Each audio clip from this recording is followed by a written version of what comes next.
रात के 11:10 चुके थे। स्टेशन पर सन्नाटा पसरा हुआ था। हवा की सरसराहट, दूर किसी उल्लू की आवाज और एक टूटे हुए बल्ब का झपकना, ये सब मिलकर माहौल को भयावह बना रहे थे।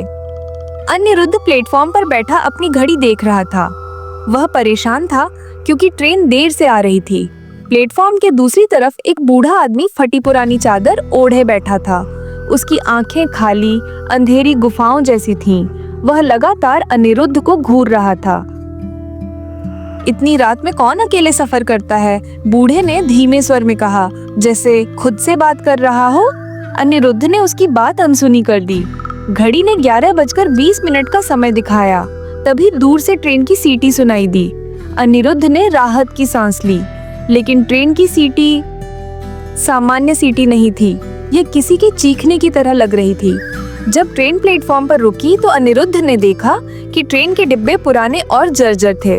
डिब्बों की खिड़कियों पर जाले और खून जैसे निशान थे। ट्रेन में कोई शोर नहीं था, न यात्रियों की हलचल, न आवाज। ये कैसी ट्रेन है? उसने सोचा, लेकिन ज्यादा ध्यान नहीं दिया। वह अंदर चढ़ गया और एक कोने की सीट पर बैठ गया। डिब्बे का अजीब माहौल। डिब्बे में केवल 2 लोग थे। 1, एक बूढ़ी औरत जो सफेद साड़ी में खिड़की के पास बैठी थी। 2, एक आदमी जो एकदम शांत था और किताब पढ़ रहा था। अनिरुद्ध ने सीट पर बैठते ही महसूस किया कि डिब्बे का माहौल असामान्य था। खिड़की से बाहर जंगल और पेड़ अंधेरे में डूबे थे। ट्रेन के चलने की आवाज असामान्य थी, जैसे लोहे पर नाखून घिस रहे हों। थोड़ी देर बाद सफेद साड़ी वाली महिला ने खिड़की से बाहर देखते हुए कहा, आज बहुत खूबसूरत रात है ना? अनिरुद्ध ने सहमति में सिर हिलाया, लेकिन उसकी आवाज सुनकर वह असहज हो गया। तुम यहाँ क्यों आए हो? महिला ने अचानक पूछा। मैं ऑफिस से लौट रहा हूँ। महिला अचानक हंसने लगी। उसकी हंसी असामान्य थी, जैसे किसी ने उसका गला घोंट दिया हो। अनिरुद्ध ने डर के मारे दूसरी तरफ देखा। किताब पढ़ने वाला आदमी अब उसे घूर रहा था। उसकी आंखें चमक रही थीं। क्या हुआ? उसने धीमी मगर तीखी आवाज में पूछा। तभी ट्रेन की लाइट्स झपकने लगी। डिब्बे में अंधेरा छा गया। जब लाइट वापस आई तो बुजुर्ग महिला गायब थी। ये क्या हो रहा है? अनिरुद्ध ने घबराकर कहा। जैसे ही ट्रेन एक सुरंग में दाखिल हुई, वह आदमी अनिरुद्ध के पास आकर बैठ गया। उसकी मुस्कान डरावनी थी। तुम जानते हो, ये ट्रेन साधारण ट्रेन नहीं है, उसने कहा। तुम कहना क्या चाहते हो? अनिरुद्ध ने डरते हुए पूछा। यह उन लोगों की ट्रेन है जो अपनी मौत का सामना करने से डरते हैं। अनिरुद्ध के हाथ पैर ठंडे पड़ने लगे। उसने खिड़की से बाहर देखने की कोशिश की, लेकिन सुरंग का अंत दिखाई नहीं दे रहा था। डरावनी घटनाओं की शुरुआत ट्रेन में अचानक कदमों की आवाजें आने लगी। छत पर किसी के चलने की आहट थी। सीट के नीचे से एक धीमी गूंजती हुई हंसी सुनाई दी। तुम बचकर नहीं जा सकते, आदमी ने फुसफुसाया। जैसे जैसे ट्रेन आगे बढ़ी, अनिरुद्ध को समझ आने लगा कि यह ट्रेन सामान्य ट्रेन नहीं है। खिड़की से बाहर मरे हुए लोगों के चेहरे दिखाई दे रहे थे। सीटों पर धुंधली आकृतियां बैठी थीं, जो धीरे धीरे स्पष्ट हो रही थीं। ये ट्रेन शापित है, वह आदमी बोला। ये उन आत्माओं को ले जाती है जिन्हें मरने के बाद चैन नहीं मिलता। सुरंग खत्म होते ही ट्रेन ने एक उजाड़ स्टेशन पर रुकावट की। स्टेशन पर केवल एक बोर्ड था, अंतिम पड़ाव। अनिरुद्ध ने बाहर कदम रखा तो उसने महसूस किया कि ट्रेन और स्टेशन दोनों गायब हो रहे थे।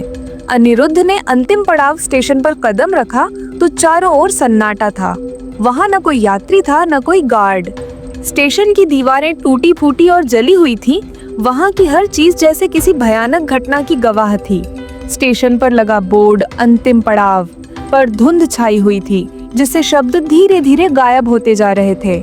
हवा में अजीब सी गंध थी, सड़ी हुई लाशों और धुएं की। चारों ओर अंधेरा और ठंड थी। अनिरुद्ध का मन बेचैन हो उठा। स्टेशन की दीवारों पर खून से अजीब बातें लिखी हुई थीं। यहाँ से कोई नहीं बचता। अपने पापों का सामना करो। ये ट्रेन उन लोगों की है जो अपनी सच्चाई से भागते हैं। अनिरुद्ध ने उन संदेशों को पढ़ा और महसूस किया कि ये बातें जैसे उसे ही संबोधित कर रही थीं। तभी उसे वही बूढ़ा आदमी दिखाई दिया जो पहले प्लेटफॉर्म पर था।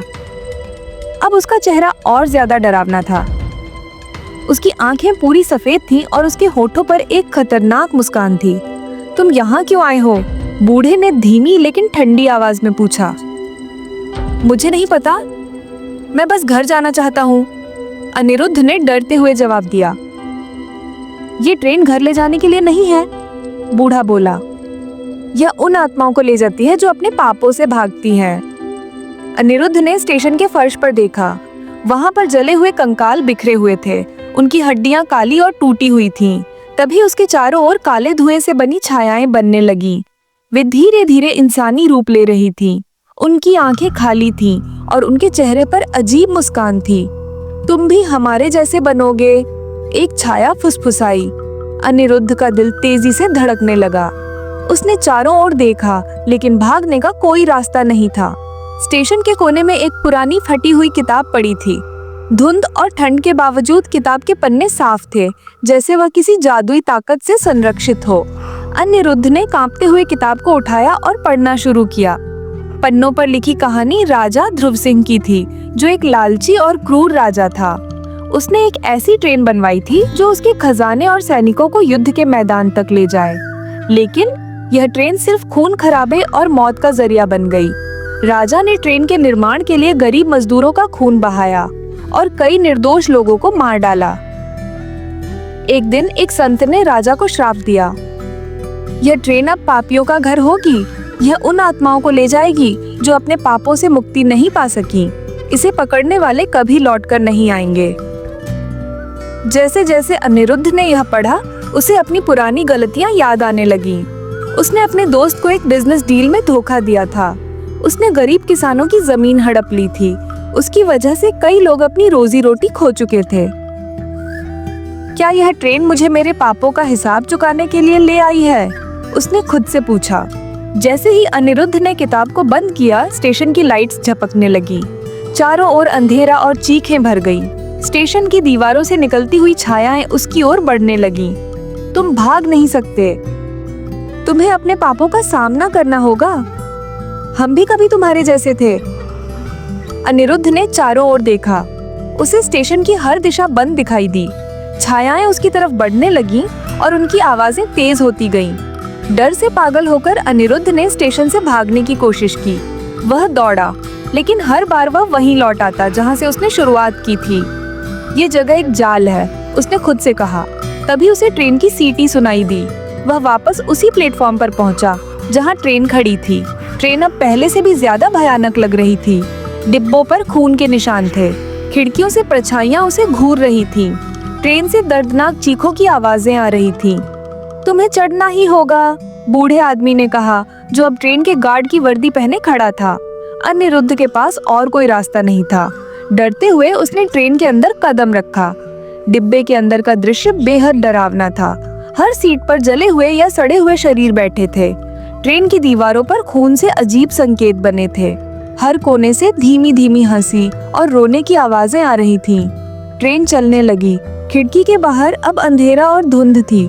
तभी डिब्बे के एक कोने में अनिरुद्ध ने अपने पिता की परछाई देखी। तुमने मेरा अपमान किया था, परछाई बोली। दूसरी तरफ उसकी दोस्त की छवि उभरी। तुमने मुझे धोखा दिया। तीसरी तरफ एक किसान की आवाज गूंजी। तुमने मेरी जमीन छीन ली थी, मेरी परिवार भूखा मर गया। अनिरुद्ध ने अपने कान ढक लिए। वह चीखने लगा, मैंने गलती की थी, मैं माफी चाहता हूँ। तभी ट्रेन की छत से एक औरत की छाया प्रकट हुई। उसने एक चमकता हुआ लैंप पकड़ा हुआ था।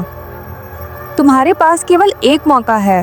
अपने पापों को स्वीकार करो और उनका प्रायश्चित करो, अन्यथा तुम हमेशा के लिए इस ट्रेन का हिस्सा बन जाओगे। अनिरुद्ध ने कांपते हुए कहा, मुझे माफ कर दो, मैं जानता हूँ कि मैंने गलतियाँ की हैं। परछाई ने जवाब दिया, माफी से ज्यादा तुम्हें अपने पापों का बदला चुकाना होगा। अनिरुद्ध चीख रहा था, लेकिन उसकी आवाज स्टेशन के बाहर कहीं सुनाई नहीं दी। हर परछाई उस पर अपना गुस्सा उतार रही थी। एक परछाई ने उसकी छाती पर जले हुए हाथों से निशान बना दिए। दूसरी परछाई ने उसकी गर्दन पकड़कर उसे उठाया और दीवार पर पटक दिया। तीसरी परछाई ने उसकी आंखों के सामने उन लोगों की झलक दिखाई जिनकी जिंदगी उसने बर्बाद की थी। तुमने हमारे बच्चों को भूखा मरने दिया। तुम्हारे झूठ के कारण मेरा परिवार खत्म हो गया। तुम्हारा लालच हमारी मौत का कारण बना। अनिरुद्ध ने खुद को बचाने की कोशिश की, लेकिन ट्रेन के हर यात्री ने उसे घेर लिया। हर यात्री का चेहरा जला हुआ था और उनकी आंखों से खून बह रहा था। तुम्हें अपने पापों की कीमत चुकानी होगी, सभी यात्री एक साथ बोले। तभी ट्रेन की छत से एक बड़ा सा क्रॉस निकल आया जिसमें आग लगी हुई थी। क्रॉस पर एक एक करके यात्री अपनी कहानियां बोलते गए। हर कहानी अनिरुद्ध को भीतर तक झकझोर रही थी। सभी यात्री अचानक गायब हो गए। अब ट्रेन में सिर्फ अनिरुद्ध और वही बूढ़ा आदमी थे। बूढ़े की सफेद आंखों में एक अजीब सी चमक थी। क्या तुमने कुछ सीखा? बूढ़े ने पूछा। अनिरुद्ध ने कांपते हुए सिर हिलाया और कहा, मैंने बहुत गलतियां की हैं। मैं हर उस इंसान से माफी मांगना चाहता हूँ जिनकी जिंदगी मैंने बर्बाद की। जैसे ही अनिरुद्ध ने माफी मांगी, ट्रेन के अंदर का माहौल बदलने लगा। दीवारों से खून के निशान गायब होने लगे। सीटों पर बैठे जले हुए यात्री धीरे धीरे शांत हो गए और उनकी जगह एक सफेद रोशनी ने ले ली। ट्रेन की रफ्तार धीमी हो गई और खिड़की के बाहर धुंध छंटने लगी। तुम्हें दूसरा मौका दिया जा रहा है, बूढ़े ने कहा, लेकिन याद रखना यह मौका सभी को नहीं मिलता। अचानक ट्रेन एक पुल के पास रुक गई। पुल के नीचे एक गहरी खाई थी जिसमें आग जल रही थी। ट्रेन के बाहर एक नई पटरी उभर आई जो एक छोटे से गांव की ओर जा रही थी। ये तुम्हारा घर है, बूढ़े ने कहा। अब जाओ और अपनी गलतियों को सुधारो। अगर तुमने फिर से पाप किया तो अगली बार ये ट्रेन तुम्हें दूसरी तरफ ले जाएगी जहाँ से कोई वापस नहीं आता। अनिरुद्ध ने डरते हुए ट्रेन से बाहर कदम रखा। स्टेशन अब सामान्य लग रहा था। गांव का दृश्य साफ दिखाई दे रहा था। वहाँ उसकी पुरानी जिंदगी उसका इंतजार कर रही थी। वह जानता था कि यह दूसरा मौका बहुत कीमती है। वह अपने घुटनों पर बैठ गया और आसमान की ओर देखकर बोला, मैं वादा करता हूँ अब मैं एक अच्छा इंसान बनूंगा। अनिरुद्ध को उसकी गलतियों का एहसास हुआ और उसने एक नई शुरुआत की।